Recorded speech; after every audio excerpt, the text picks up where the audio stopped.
Yo, what's good everyone? Today I'm going to be taking a first look here at this Week 3 NFL DraftKings main slate. Let's dive right into it. Now, for those of you who are new to this video here, what I do is go position by position, talking about the plays that are sticking out to me here early in the week, and then we'll wrap up this video by putting together a first look cash lineup and a first look tournament lineup. We're going to kick things off here at the quarterback position. We do have some elite names at the top with guys like Lamar Jackson, Jalen Hurts, and CJ Stroud, but the first guy that's really sticking out to me here is Kyler Murray of the Arizona Cardinals, and I really like this game between the Cards and Lions in general here for Week 3. One that we're going to be able to target in both cash games and tournaments. And one of the reasons I really like Kyler here is because of the two weapons he can throw to with Marvin Harrison Jr. and Trey McBride, plus the rushing upside that he offers. 50 plus rushing yards now in both games so far this year, which gives him that safe floor and a really good ceiling as well. There's a lot of shootout potential in this game between the Cards and Lions, with two offenses who can definitely score some points. Now, scrolling down a little bit off of that, I do like Jared Goff here as well in that same game, running it back. I'm going to talk about Baker Mayfield here, though. I don't necessarily love the matchup against that Broncos defense. We're going to likely see Pat Surtain shadow Mike Evans in this game, but I do really like this spot for Chris Godwin. I'll highlight him when we get to the wide receivers, but Baker's just been really solid here in his first two games against Washington and Detroit, and that offense for the Denver Broncos, not very good, which could set the Bucs up in some good scoring positions if they turn the ball over. But I had to highlight Baker there, been really good in his first two games. Now we're dipping into the 5K range of quarterbacks here, and just so everyone's aware, during my first initial look here on Tuesday morning, I really wasn't in love with the quarterback position, but another guy that did stick out to me was Geno Smith. You can see he's been really solid here in his first two games, sitting at a decent price there at $5,600. The shootout potential is probably gone in this game against Miami with Skylar Thompson starting at the quarterback position, but overall I think Geno's probably just a little too cheap. And then I also like Sam Darnold here on the tournament side of things, and I think this is another game that we can target in general between them and the Houston Texans, but Darnold's been good in his first two games as a Minnesota Viking, and again sitting at a decent price there of $5,500. Now moving on to the running backs here, and I got three guys at the top of the list who are sticking out to me on the tournament side of things, and then three running backs in the low 6K range who are sticking out to me on the cash game side of things. Let's start at the top here with Alvin Kamara, who has been terrific in his first two games. 22 DraftKings points against Carolina, 47 last week against a very stout defense in Dallas. He's getting involved in the running game, getting involved in the passing game, and 5 touchdowns through 2 weeks. Don't mind that matchup there against Philadelphia either. My only concern with him is he's going to be super popular at that price of $7,500. And then just a few guys below him, I like Devon Achane here as well, the Miami Dolphins, especially if Raheem Mostert misses again this week. If that's the case, he's going to be heavily involved in this offense, not only in the rushing game, but also in the passing game like we saw last Thursday as well, especially with Skylar Thompson starting under center. And then Jahmyr Gibbs here as well. I've kind of talked about this game a little bit already between the Detroit Lions and the Arizona Cardinals. Gibbs, in my opinion, is always going to be a great tournament play. Someone who's not going to get 20 rushing attempts per game, but heavily involved in the passing game, and he's very explosive. Someone who can also score multiple touchdowns. Alright, now we're diving into the 6K range here. Some of those cash game options that stuck out to me early in the week, first being Jordan Mason. As long as Christian McCaffrey's on the shelf, it looks like this guy's going to be getting about 20 rushing attempts per game. I do like the matchup here against the Rams.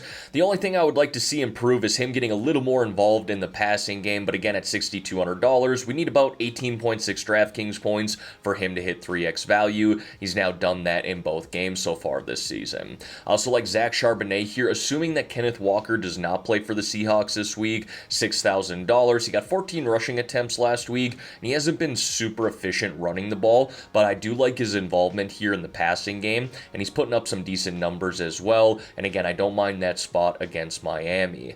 And then just a guy right below him actually is Tony Pollard. Again, keep an eye on Spears. If he misses, I like Pollard even more, but he's been pretty good here. You can see in his first two games, he's got 16 plus rushing attempts, also heavily involved in the passing game, and again, if Spears misses, he should see about 20 opportunities in this game in total. And then we got the wide receivers here, and with 12 games on this slate, always going to be some elite options at this position. I've kind of broken them into two different tiers at the top here. So tier 1, in my opinion, is going to be CeeDee Lamb, Justin Jefferson, and Amon-Ra St. Brown. Tier 2 is going to be Devontae Adams, Harrison Jr., Jr., and Nico Collins. I'm a Mike Evans guy. I love Mike Evans, love watching him play, think he's a great dude, love that connection with him and Baker, but again, he's likely going to get shadowed by Pat Surtain in this matchup, and not that he can't win at times, but the guy that I really want to highlight here is Chris Godwin. He has been truly fantastic in his first 2 games, playing out of the slot. I mentioned this last week. He just looks much healthier this season, sitting at a decent price there at $6,500,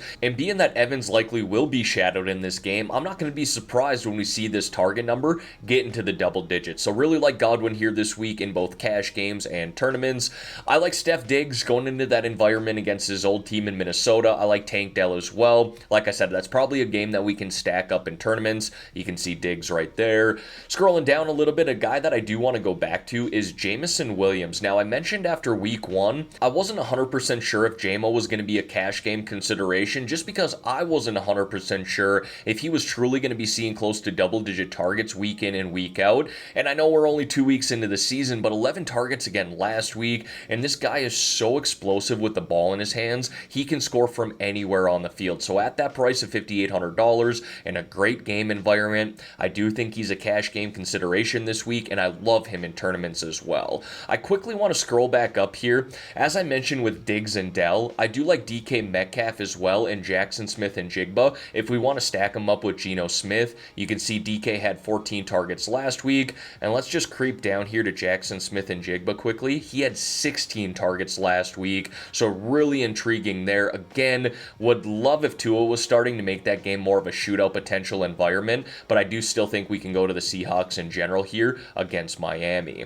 Now, I'll highlight Tank Dell quickly. He has not been great in his first 2 games, but he's going to have a big game, 20-25 plus DraftKings point performance before we know it. Probably not a cash game guy for me, but I do think we can consider him in tournaments. Speaking of tournaments and cash games, I think we can look at Rashid Shaheed here at $5,300. Notoriously been more of a tournament play, that boom-bust appeal, but this guy is not a fluke. He is truly a good football player, and the Saints just look really good in general. The last wide receivers that I want to highlight here are some LA Rams. Try to get both in the picture. We got Robinson here at $5,000, likely the wide receiver 1 with both Nakua and Kupp on the shelf right now, but we could also go to Tyler Johnson here as well if we wanted to save a little money. He should be wide receiver 2. And then we got the tight ends here, 2 guys at the top playing against one another, and Trey McBride and Sam Laporta. I think we can go to either one of those guys in tournaments. I think Trey McBride could be cash game viable as well, but honestly, George Kittle is my favorite play here early on in the week. Sounds like Deebo Samuel's going to miss some time. Still no Christian McCaffrey.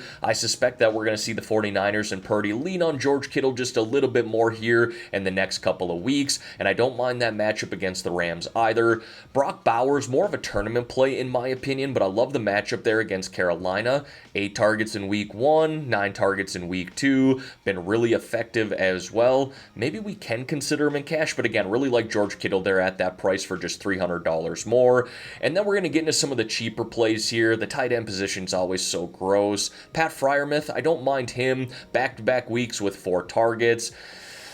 Yeah, not the greatest of plays, but at $4,100, I certainly don't mind it. And then if we're looking for a cheaper play here, Jonnu Smith stuck out to me. Again, we really don't know what this offense is going to look like with Skylar Thompson. We've seen it in the past. It's not pretty, but maybe we get some new upside here this year. But 7 targets last week was really encouraging for a guy priced at $3,400. And then wrapping up the position-by-position plays here with the defenses, we'll keep it short and sweet. I got the Bucs and the Bears here. We got the Buccaneers playing against Bo Nix, who does not look great for the Denver Broncos. We got the Bears there going on the road against Anthony Richardson. Bears have been really solid here. Probably going to be a top 10 defense all year long. Only allowed 19 points last week against one of the best offenses in the NFL against Houston. So if we're looking to save some money at $2,600, I do like the Bears. All right, everyone, we've now gone position by position. Time to put together a first look cash lineup starting at the quarterback position. I love this game environment between the Cardinals and Lions. Let's start it off here with Kyler Murray.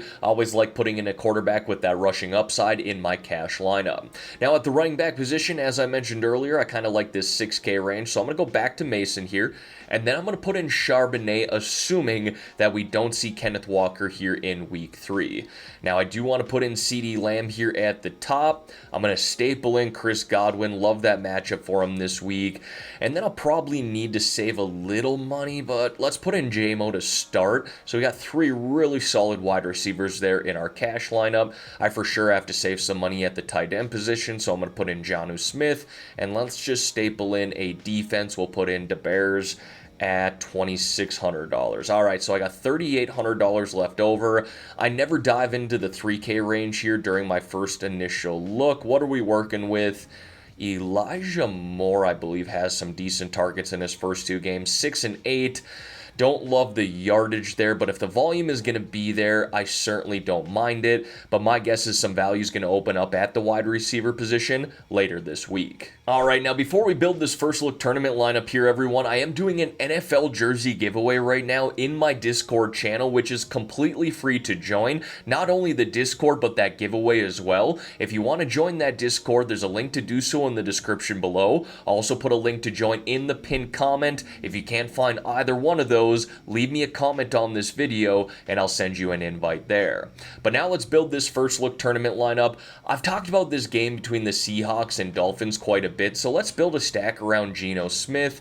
I'm going to put in Geno here and then stack him up with his top 2 wide receivers in DK Metcalf and Jackson Smith in Jigba. Now let's run it back right away here with a running back, and we'll go Devon Achane. Now I'm really hoping that Mostert doesn't play just so we can get on Achane. Mostert's a great guy to watch, don't get me wrong, but we're talking about winning some money here. Now let's go to Gibbs as well in this game that I really like between them and the Cardinals, and we're going to run it back there with Trey McBride. And I also want to do a little double tight end, putting in George Kittle. That always makes our tournament lineups unique, going with 2 tight ends. I'm going to put in the Vikings defense here as a tournament. They've been really good in their first 2 games. Played really well against Brock Purdy and the 49ers last week. I know that matchup doesn't look great against CJ Stroud and the Texans, but again, we're talking about tournaments here. That leaves us with $4,600 left over for our last wide receiver. Could we possibly see Tutu Atwell be involved more in the Rams offense? Let's put him in there, and that gives us a little stack as well between the LA Rams and the 49ers for your first look tournament lineup. Alright everyone, that is going to wrap up this video here for today. As always, thank y'all for taking the time out of your day to watch the content here on this channel. If you could like this video and subscribe to the channel, I would greatly appreciate that. Let's have ourselves a great week here, folks, and in the meantime, I'm out of here.